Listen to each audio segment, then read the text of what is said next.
Welcome back to the Reckless CEO podcast. I'm here with one of the OGs, one of the old gangster friends of mine, Mr. Connor Matthews. What's up, brother? How you doing? Dude, Nice I'm incredible. How long has it been since we've been together?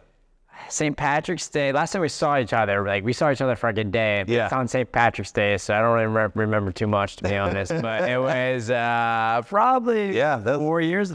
Yeah, probably 4 or 5 years ago down Rhode Island, down at your grandparents' place. It was right when I got back from Afghanistan. Yeah. So I literally got home from Afghanistan from a deployment, and I came home to St. Patrick's Day and hung out there. So that was 2018. Man. So whatever, how many years? 5 years? At least some of you guys were just born. Guys, yeah, you guys are just born.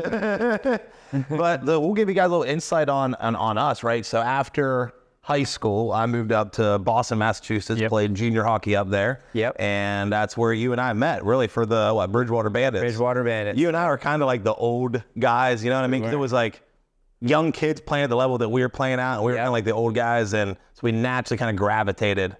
Yeah, I was the captain, and then you were trying to be the captain, but I took over, so you couldn't be the captain, you know? No. Then we connected over the boom boom room. Went to the boom boom room. We used to hang out. We used to have good times on the weekends, throw the parties, and then played hockey. It was a great season. It was, and I think that one of the best parts about that was that was life. Yeah, with no other There was no other life. No other worries. It was just like you wake up, you get to play hockey, you coach hockey.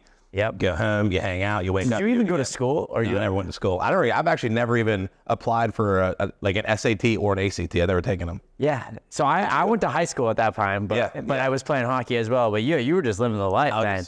Living the dream. Living the dream, bro. Just playing hockey and day in, day out. Yeah, that was a good time, though. I mean, that was probably some of the best memories of my life. Oh, it was incredible. So traveling around the state every weekend. We had weekend tournaments every weekend, games during the week. I mean, it was super competitive hockey, which is like some high-level, high-talent. Everybody was trying to make it to the next level. Played Charlie Coyle. We played against him. Charlie Coyle, yeah.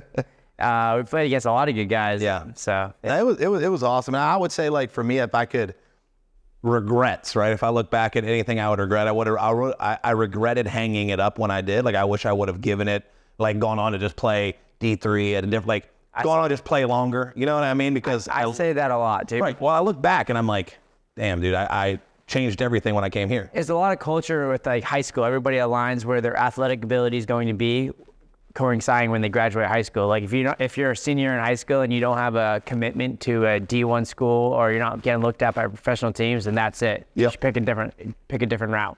And I made all my progress to become a professional athlete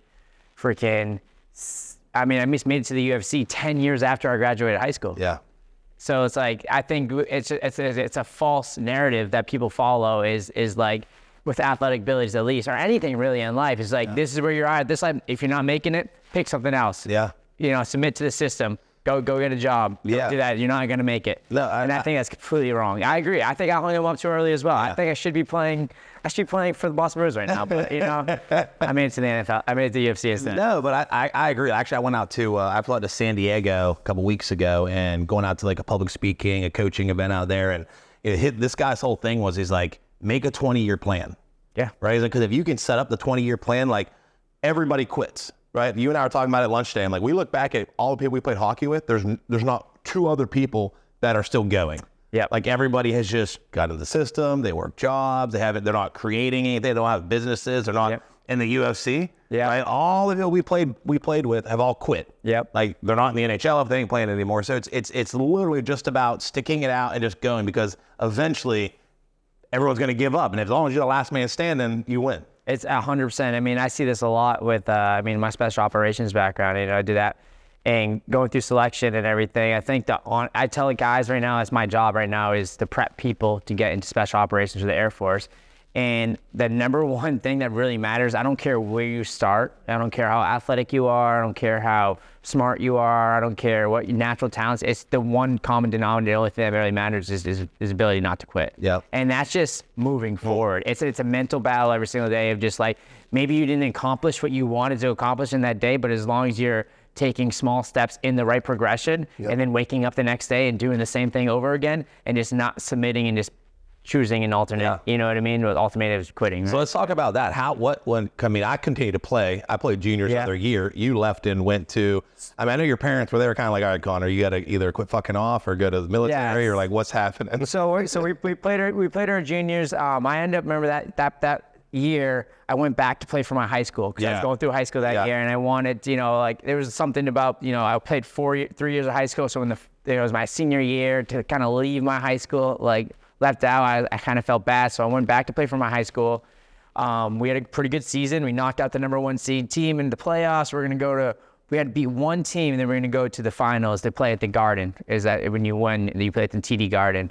And first shift of the game, I went to go lay a kid out, check a kid. Kid fell down, blew out my shoulder, hurt my shoulder, and that was it. So my team ended up losing that game, and that was it. So my high school hockey dreams of playing college hockey and then went out the window, and I was just like, well, that's it. And like you said, I basically just quit because in my head, if I didn't win championships and then go on play in the spring and then play in the summer and get picked up by a school, like that's it. I missed my window. That was my mentality, which is a completely negative, like terrible. So I ended up, instead of playing hockey, I found whenever I struggled with anything in my entire life, I would use martial arts as like therapy for myself. And as a kid, my brother was bullying me. I'd go into the martial arts gym. If a girl broke up with me, I'd go back into the martial arts gym or something like that. It was always just my place where I go just to get out frustration, hit some shit, and I just liked it.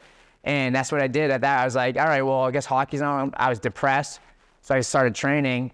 Next thing you know, I started fighting MMA. So like 2 years after high school, instead of chasing this dream of, I got good at MMA real fast. So chasing this dream of playing hockey, I was. Did you have prior experience? I did. Okay. So I started doing martial arts when I was 5 years old. Okay. But it was always like a side thing. Hockey was my number one thing. I wanted to play college hockey, be a freshman, and I just did martial arts like on the off season. It's just, something to get dropped off by the bus there or whatever, my dojo and stuff. So, so anyways, so I was fighting for 2 years, and my parents were like, all right, well, you're not going to be just doing MMA and not, what are you going to do? I was working construction, and I was doing MMA, and like I was working up in the cities in Boston, so waking up at 5 a.m., driving to the cities, working on actually roofs. Mm-hmm. I was installing solar panels on roofs all day. And then I come back. By the time I get home from working, it was like 6, 7 o'clock. And then I'd have to go train till like 8, 9 o'clock, 10 o'clock, get home, do it all over again. And I was like, shit, that shit is a grind. You know what I mean? I was like, that's like, I don't know I could do this forever. So I ended up going down to the, originally I wanted to be a Navy SEAL. So a movie Act of Valor came out. It was like, SEALs killing people all the time. I was like, oh, that's badass. That's what I want to do. So I went down there and talked to a Navy recruiter. He was kind of like giving me all these like, oh yeah, we can put you in for this job and then you can retrain to be a SEAL. And I was like, that doesn't sound right. You know what I mean? He's going to get caught doing a job he don't want to do. Yeah. Walked across the hall, talked to the Air Force recruiter. He told me about this job called Combat Control in PJ. Mm-hmm. So I was already in really good shape for training and stuff. So he had me take a PASS test, which is literally the job that I'm doing right now is I administer these, it's called an IFT now. We administer the IFT.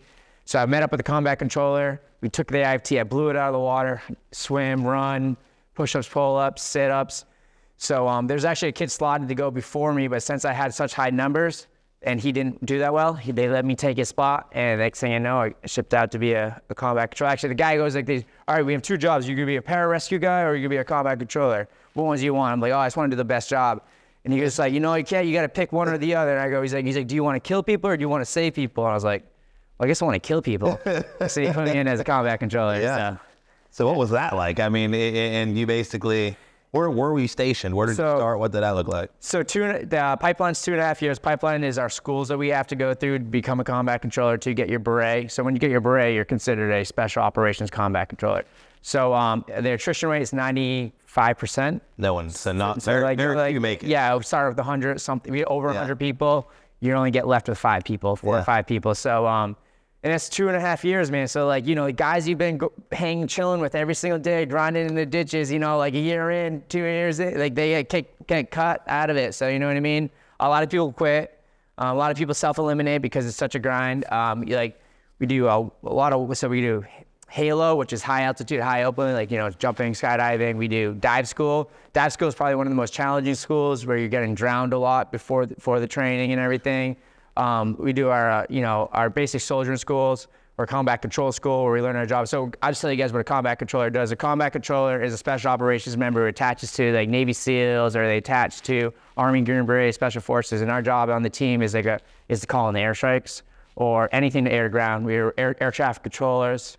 Anything to do with the air, talking to the drones, talking to whatever air assets we have. That was my job on the team.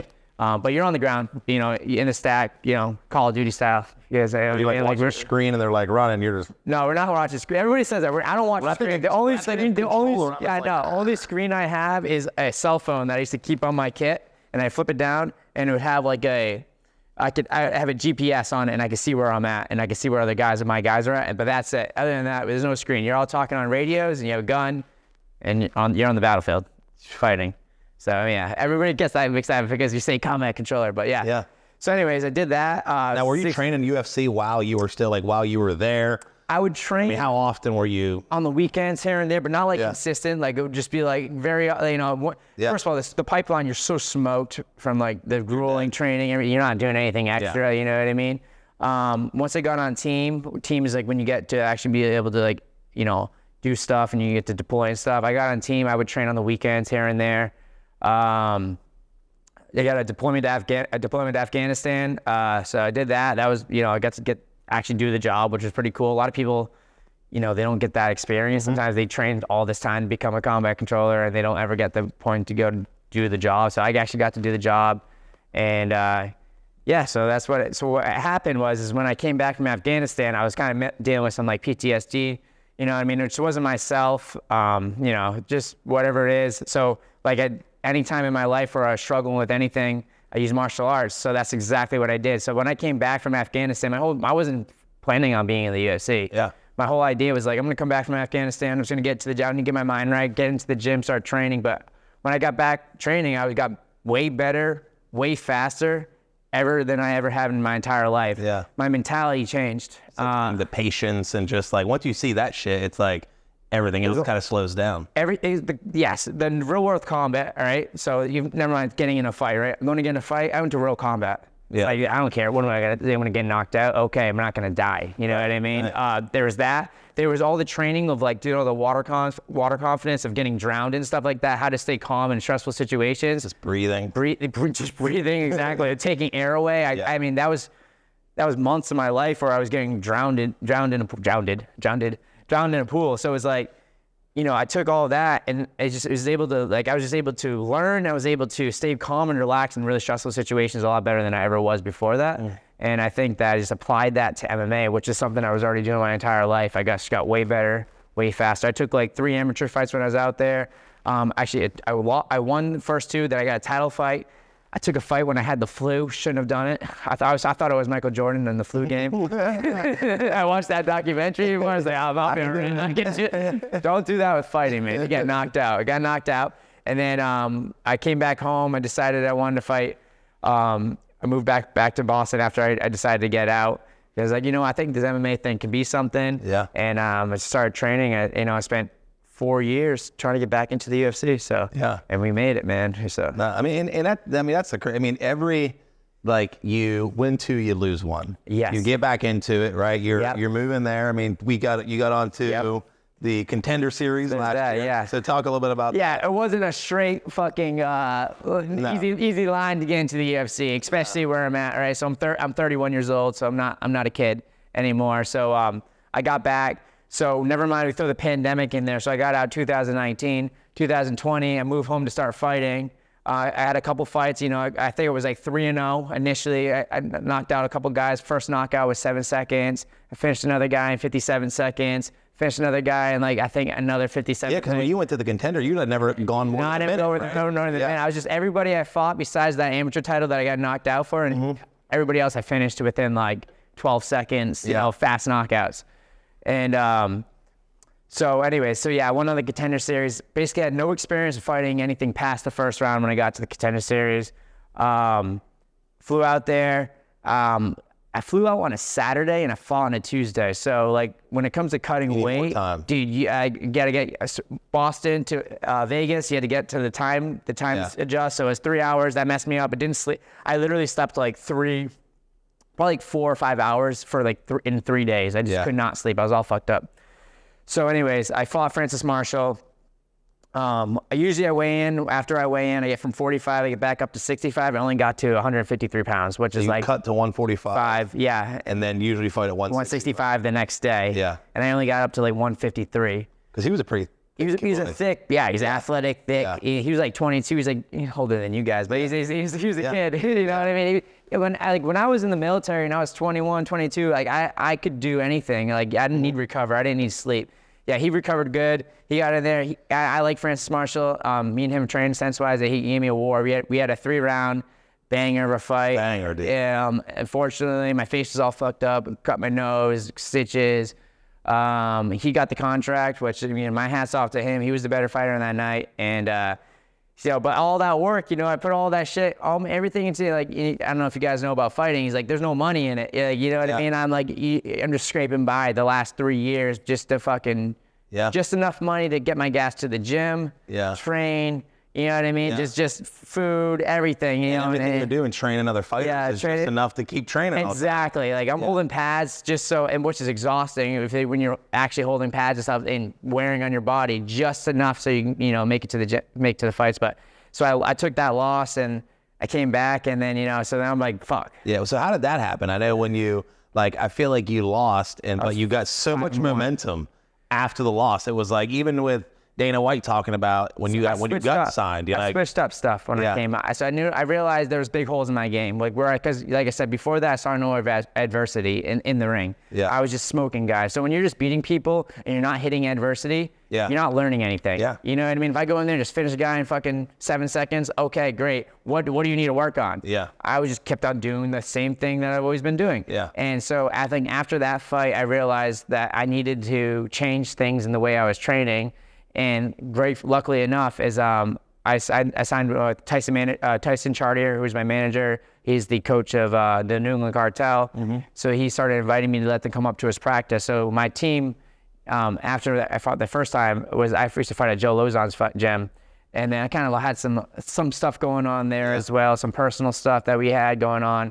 And so, I think that weighed into a lot going into my fight, because I wasn't just training out of his gym. I got kicked out of the gym 3 weeks before the fight and stuff like that. So there was a lot of stuff, mental stuff that was going into my first fight. So when I came back from that fight, I signed with Tyson Chartier, started training the New England Cartel. And now my training partners the last year have been top 5 guys. Rob Font, he's fighting this weekend against Fergarito. Calvin Cater, he's top 10 featherweight in the UFC. Nick Fiore, he's another UFC fighter. Chris Martin. So my team is just all professionals. So for us, I can associate, when you play pickup hockey, there might be a couple good guys out there, but you can kind of mess and relax. And when you play in high level hockey, every single time you get the puck, somebody's on you hard. You got to move. It's just a different intensity, and that's day in and day out. Yeah. I train with those guys, and they just, my level is just raised up so much once more again. I needed that, and then. So what happened is I came back, and St. Patrick's Day weekend, we had Dana White's looking for a fight. Luckily he was coming to Boston. He's from Boston, isn't he? He's from Boston, so he came home. And, obviously I'm from Boston. I just fought in the Contender Series before that. So they put me as the main event, which was fucking awesome. I'm an Irish kid from Boston, you know what I mean? The Irish tattoo. Yeah, I got the Irish tattoo with hockey sticks on my butt cheek. And so... for me, that's it's my favorite holiday. Yeah. So I can't really drink too much anymore. So fighting, I skip the drinking, go right to the fighting now. So I did the Dana White's looking for a fight. Finished Andrew Cruz. He's 8-3. Finished him in Where's he from? Somewhere out here, Ohio. No, he's not from Ohio. It's Nebraska. Okay. So around here. Same thing, cornfields. Cornfields and shit. He's a good wrestler, though. I was worried about it because that was my biggest thing. I didn't wrestle. I played hockey growing up, so I didn't wrestle in high school. And a lot of the guys in the UFC are college level wrestlers, and that was a big hole in my game. But when I started training with the Cartel, we really fixed that. I feel like I really picked up my wrestling game. So now I'm very confident. My last fight, that's what I used. So anyways, I got that. After the fight, Dana White was just like, hey, man, you're like a killer. We're going to invite you to come back on the Contender Series again. So then I had a fight. I fought in front of Dana White for 3 fights in a row. So my last one, it was like, everything's like, I had to. It was everything. Everything, dude. So the opponent they gave me is Jairus Ferreiras. He's a 10-0 Brazilian. He was fucking 6'1". I think he was taller than that. The dude got fucking huge. They said he was 5'11". The whole time, the whole fight, this guy's 5'11". So I'm like, all right, which is like averagely big for a 145. I'm a 145er, and I think I'm not that small of a 145er. Right. So saying the guy's 5'11", I'm like, he's a pretty big guy, all right? So, I was sparring with taller training partners the whole fight camp, blah, blah, blah. I get there, the guy is fucking massive. He's like a pterodactyl. I'm like, dude, how is this guy making 145 pounds? Didn't even make any sense. He's 10-0, all finishes. He was actually a striker. Usually I thought Brazilians, you know what I mean? He's going to be a jiu-jitsu guy, but he's actually a striker. So, but I knew that he didn't want to go to the ground. Yeah, I knew he was a striker, so I was like, well, I'm fucking bringing it to the ground then. And that's what we did, man. That was the game plan going into it, is get underneath him, and I fucking, which is complete opposite of what I ever did my whole life, is I just changed the way I fought. Yeah. And you know what I mean? I brought that in. Instead of, I think a lot of people, in everything they do, they stick to what they're good at, and they don't practice things they're bad at. They just want to stick with what they're good at. I think there's something to be said about, you want the balance of it. There's a balance for sure, but you gotta address those problems. You know what I mean? Exactly. You gotta find those blind spots. You gotta address those problems, and that's what I did that last year. And I fucking got out there, and I just brought it to him. I just kept on wrestling his ass down, holding his down. And I fucking got the win, and the rest is history. Yeah. You know what I mean? Now we're here. Right. What was like going into that last fight, right? Because it's like, you got to think, I mean, that's high stakes, It was high high pressure. I mean, literally everything you trained for up to this point. You can't think is about everything. I know it's there. It's like yes, I know that's in the peripherals, right? I know I know the critics. I lived through it, so I know that, but you can't focus on it. You can't make that be the thing that's gonna affect you. That's like I said, performing in stressful situations, and that's what I get good at in the military. It's exactly what I did. I knew there's a high consequences for this fight. If I lose, like basically everything I ever worked, you're not getting a third fucking shot on Contender Series after that. You know what I mean? I fought in Dana White's 3 times. If they don't give you a contract after that, I mean, I'm signing. That's it, dude. I gave it a pretty good shot. Yeah. But I kind of put that off, and I just, I worried about what you could actually, what are the things you can control, and that's all I did. I focused on the things. Controller, hashtag controller. I focused on the things that you can control, and I went out there. I was actually the most calm I've ever been for a fight before that fight, which was crazy. I just knew what I had to do. I believed in myself, and I visualized it 1,000 times. And it fucking just came true. Right. So yeah. Well, I think a lot of it comes down to a couple things there, right? One is when you start to put yourself, no different than business. Yeah. Right? You put yourself in rooms with people that force you to get better. Yeah. Right? Like I have a mentor of mine that I always say, I'm like, one of the greatest things about our relationship is I know that we wouldn't have a relationship if I didn't continue to grow myself. 100%. Right? And so it's no different than in sports, right? It's like you have to constantly push yourself to that level and hold yourself to such a high standard and those around you, or you're not going to be able to go into this fight to be calm because you know you're not going to be prepared for it. And you have to constantly looking for what you're saying, constantly looking for where those things. Because once it starts getting easier, you're probably not. Wrong. And the other thing that's a little touchy situation is loyalty. You know what I mean? That's when you start crossing that line of like, this guy's building you up, helping you up, but like you have to be kind of. Because you gain that friendship, you gain that loyalty to somebody, but sometimes you have to do what's the best interest for yourself, because nobody has as good as interest for yourself than yourself. Yeah, and I think and that's what I grew with. And I left the Lozon gym. I realized there was that big loyalty thing to go to the cartel, and I think that was holding me back. Yeah. Instead of doing what I knew what I needed to do. Yeah. But I was just like, but this guy, I can't. He was there for me. He was there for me, but like, was he really? Right, and I think that's because everyone has their filter of loyalty, right? Like I had our team last year literally got recruited from another roofing interviewed all my guys, all this shit happened, right?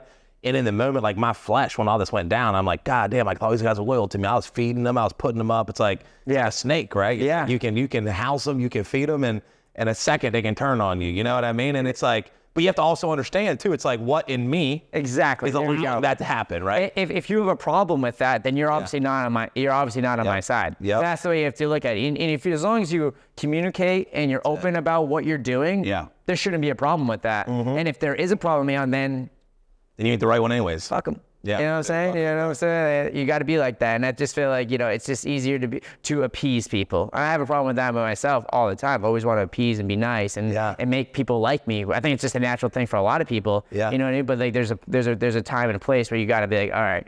And what did you say in the car? You said you're not a fixer.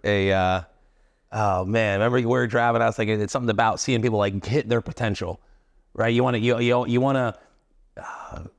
What were you saying? It was the You gotta have cameras on. benefit of the doubt. Benefit of the doubt. Right? I'm a benefit of the doubter. Yeah, exactly. Right? Always like, I always give people the benefit of the doubt. Yeah. And I mean that in a lot of things, you know what I mean? I think that's good. I honestly think that's a good outlook to have on a lot of people, you know what I mean? Because people need that second chance. Yeah. You know what I mean? You need to believe in somebody who doesn't believe in themselves sometimes, you know what I mean? It's everything. And I think there's a fine line there too. It's like, but how many times can you let that happen before you're like, okay, now this is a liability? Yeah, I mean, I was like, you have to be able to see the version that they don't see in themselves. Exactly. And be able to create the space to allow them to get into that. Exactly. But also knowing that if it doesn't, you have to pull the plug on it too, right? It's like, I see what you can be, you see what you can be. Yeah. Now it's up to you to get yourself there. And if you can't get yourself up there, it's not up to me to continue to leave that rope hanging to pull you up with. 100%. Yeah, That's a hard thing. It is a hard thing. It's a hard balance, especially for you in a position with running a business like this. You know what I mean? You got to make those decisions. That's why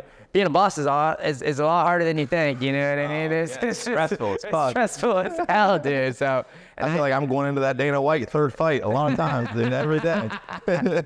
Right? No, just me did it. But so we'll talk about this. What about like, now you've won. Yep. What's that been feeling like? I mean, are people coming out of the woodwork a little bit and wanting to be friends, or is it like? I mean, I feel like you've always had a pretty good circle. I mean, like a lot of your friends have been friends for a long time. Yeah, man. I think I've always been blessed with like good people around me. I think, and a lot of people around me. I don't think I've always, you know what I mean. So I don't think it's really people are coming out of the woodwork too much. I think it's the people that want to support me. You do feel jealousy and hatred sometimes. I think some people that you wouldn't expect from, but I mean, if you're creating haters, you're probably doing the right fucking thing. You know what I mean? You're going in the right direction. I think that's part of it, and I think the best way to deal with that is just keep fucking being successful. Yeah. So if anybody throws any kind of negativity at you, the best thing you could do is not kill them with success. Kill them with more success. Be nice, be polite, be kind, and then just be more successful. Yeah, and then that probably make them more until they have to like you. They can't say nothing else. You can't say nothing else, dude. You know what I mean? What's the so when would your next fight be? What's that looking like? So I want to fight in March. I think that Sean O'Malley card sounds like a cool thing.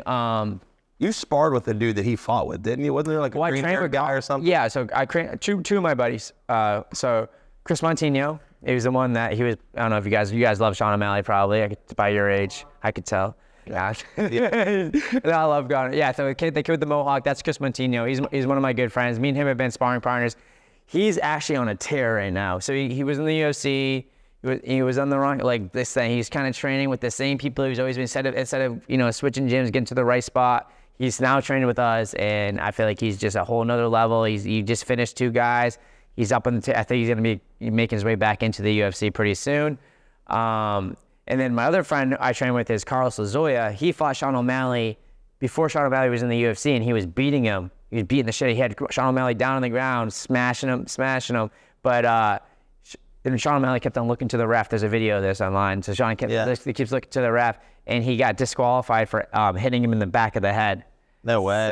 So I've had 2 of my friends fight Sean O'Malley so far, but are you in the same weight class as him? No, he's a 35er. Gotcha. I'm a 45er. You're a little more, which is crazy because he's tall. He's super tall and lanky. Yeah, he's skinny. No, he's skinny. Yes.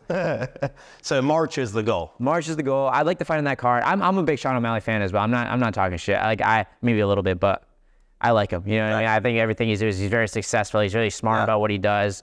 He looks at the whole thing like a business, you know what I mean? So as you can't hate it, man. No, and he won the title. He fucking just, you know what I mean? You don't get you don't, and I appreciate, like, I know what it takes to get there. He just did it right, so you can't hate that. Well, I think that's a big part of it too, right? I went out to this coach that I've been working with. You know, his big thing is he's like, don't let your kids, like, say your kid wants to be a pro football player. He's like, don't let your kids watch the pro athletes from a position of like, they put them on this pedestal. Yeah, right. They just like, they make them to where they're like above, they're gods, right? They godify these people. And he's like, so what happens is that, you know, he's like, one of the best things when I was a kid growing up was like, I never saw, he's like, I didn't watch like the NFL until I was like in college.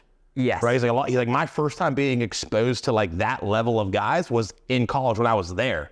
He said, so when I was getting picked up by college or looking, he's like, I didn't even realize like the level that these guys are playing at because I always knew my level. He's like, my dad did that for us because what happens is like you just put them up and you make them so great, and they're different from what you're talking about. Right? Like if you look at him as like, oh man, this guy's incredible, all these things. Well, now no matter how you tell yourself, you're already putting me ahead of you. Like he needs to be a peer. 100%. I feel that on the other side of the spectrum now, where I am training with people that I know that they could be pushing themselves harder, but they put me on a pedestal because I'm their coach, or I train in there because I'm in the UFC, and they give up a lot easier. And like, while I'm trying, I can feel people give up when I'm rolling, training and rolling with it. But they think because I'm in the UFC that he's just gonna say and they submit to me. Yeah. So there is and I used to do it all the time. I coach like Joe Lozon was in the UFC. And I used to grow up with him, and I used to be like, oh, that's a UFC fighter. And I used to submit in my brain before I even had the chance to freaking win. And there's definitely some great wisdom to that, because that makes a lot of sense. I used to do that with hockey all the time. Anytime we played a big hockey, immediately you're like, oh, these guys are so good. That's the only guy on the ice that I like. Charlie Coyle. Yeah. We played Charlie Coyle, right? He's the only guy on the ice that I looked at, I was watching the other time, like, oh my God, it's star-shocked. You know what I mean? It's like. Well, and I think that's the maturity. Like that's what's so great about the idea of time. Yeah. Right. Giving yourself time, right? Like looking at it like it is so far down the road that you don't put this pressure on yourself and compare yourself to somebody because you're not there right now. Yeah. Because what you develop is attitude. Yes. Right. When you start to grow and like where you're at now, right? Like think of the way you think now versus the way you think then. I mean, I can tell a huge difference, right? Like same thing. I used to look at all these guys, what they're doing, and oh, it's incredible who they are. Or now I realize it's like, you know, you talk about when you talk about like the animal kingdom, right? Yeah. They're like, you look at like the elephant, the rhino, right? All of these things are bigger than the lion. Yeah. They're stronger than the lion. Yeah. They're faster than the lion. Yeah. What's the difference? When a lion walks into an area where those animals are at, like it immediately thinks food. Yep.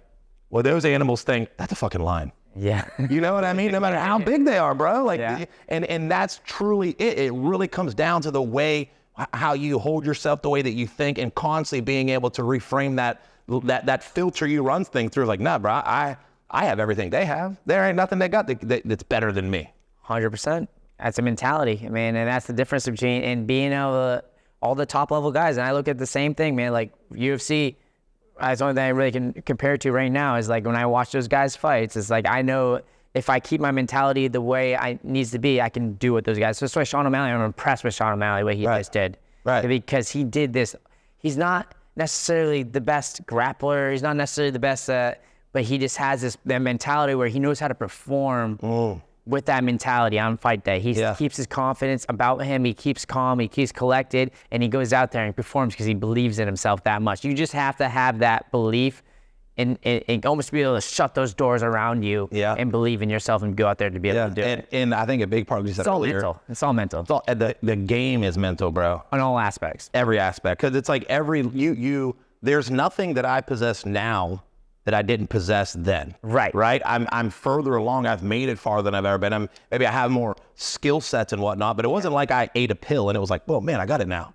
Exactly. You know what I mean? Like it's literally just being able to unlock that version of you as you go. Exactly. Right. And being able to expand and put yourself in the rooms with people that show you like a mentor of mine just bought a jet. Right. And I'm like hanging out with this guy and I'm like, I mean, he's smart and he knows a lot of shit and he's very talented, but I'm like, he's bought a $10 million jet. Like, it's like that doesn't feel that crazy all of a sudden. Yep. Right. When you get exposed to these things, you can't get unexposed. It's a beautiful thing. That's a beautiful thing. But you have to make in your mind, consciously, you have to make the decision to set yourself up, to put yourself in that position, to be surrounded by those right people. Yeah. And I think that's where a lot of people fall off, is they just, like we talked about this, they quit before they even give themselves a chance. Yeah.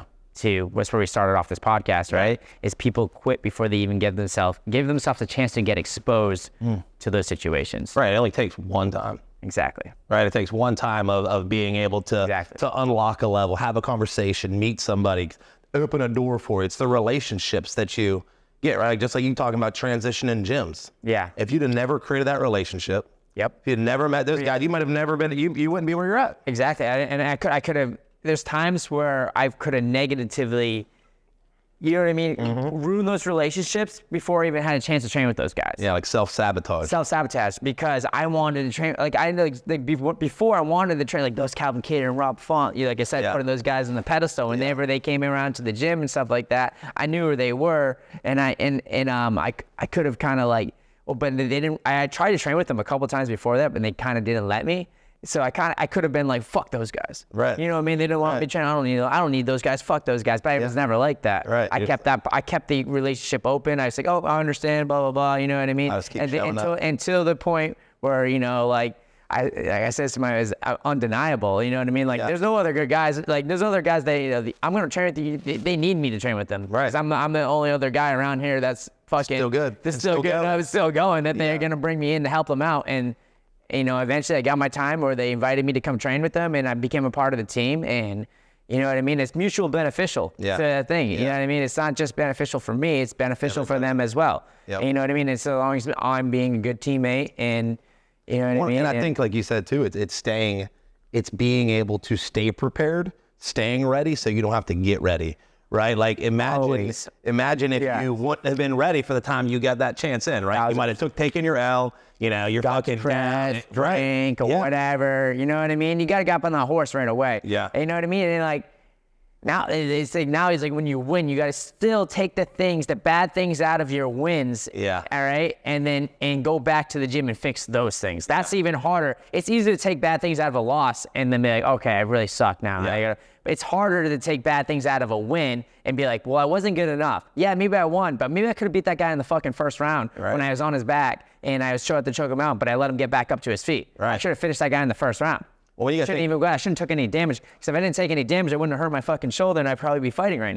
So there's all these little things, you know what I mean? So you have to take the negative things out of good things, right? And when you lose, you got to take the positive things as well. Yeah. You know what I mean? Yeah. So it's a lot of mind. It's a lot of things you have to process, but and staying ready. It's the willingness to continue to go, right? Because you got to think at every level, there's the 80%, the 10%, 10% or 5%, right? 1%. At every level, there's an 80-20 rule. Yeah. Right. And so right now you might be the top 20%. Yeah. But there's another level that you're the 80%.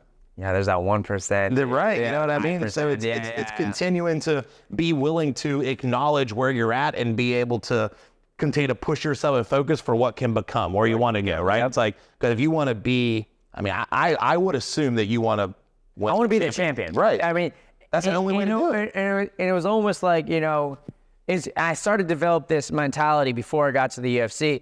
Because originally, I just want to make it to the UFC. Mm-hmm. It's like you're a kid and you play hockey. I just want to play. I want to play in college hockey. I just want to do that. It was kind of like everything else is kind of like far away. But like I started to develop that, like, because as you get better and better and you start comparing yourself to these other fighters, right? Instead of putting them on a pedestal, you can't be that. Yeah. You start seeing I was like, wait, I think I can be the champion. Yeah. And then, it's like aim small, miss small. Yeah.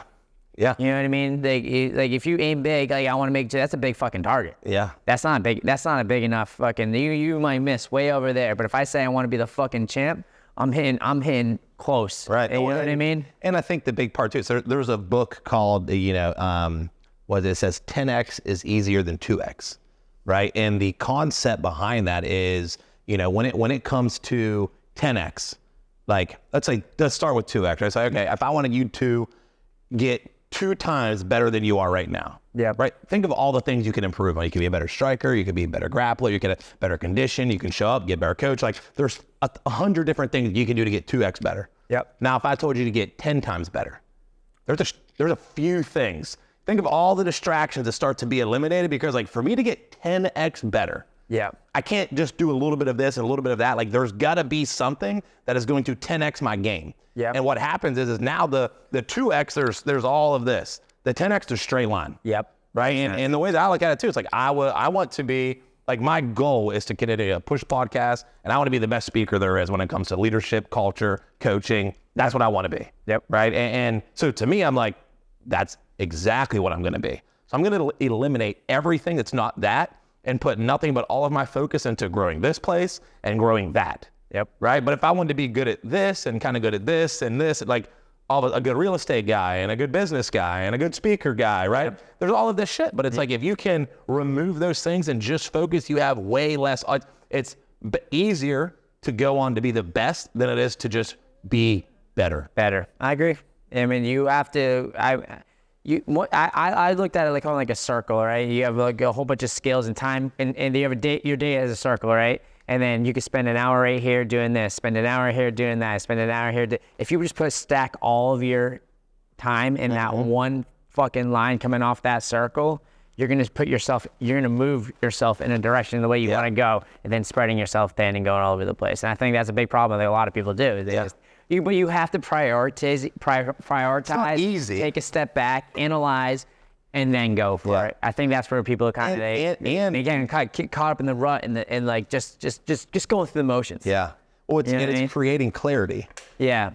Right. Like that's the hardest part, is that like, even if you say, I want this thing, I want to do this thing, to literally sit down and define the thing that you want, like to really, and be honest, right? I heard something yesterday that said that there's two things that hold most people back, and it's the lens and it's the language. Yeah. Right. The lens is like, what is the lens you're running things through? Like, is it to be the best? Is it, to be able to identify and say, that's exactly what I want this thing to look like. What's the lens you're looking through? Yeah. And then tying it to say, like, now everybody needs to know that that's what you want. Yeah. You need the universe to know that you want to be a UFC champion, not just Connor.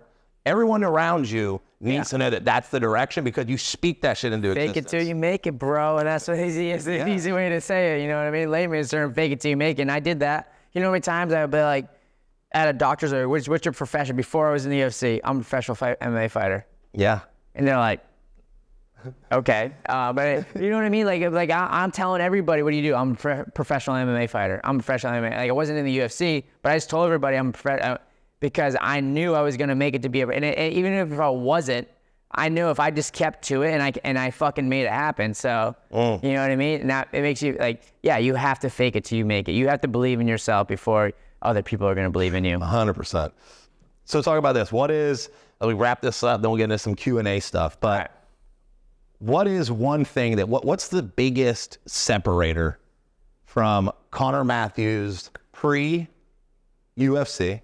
Yep. Right. So the Connor Matthews that trained, all that, lost, and the Connor Matthews post-win? More belief. More belief. That's good. I mean, obviously that probably comes from accomplishing my goals. Right. It's easier to believe after you accomplish your goals. You know what I mean? When you do something and you got the result that you wanted, but I think it's a very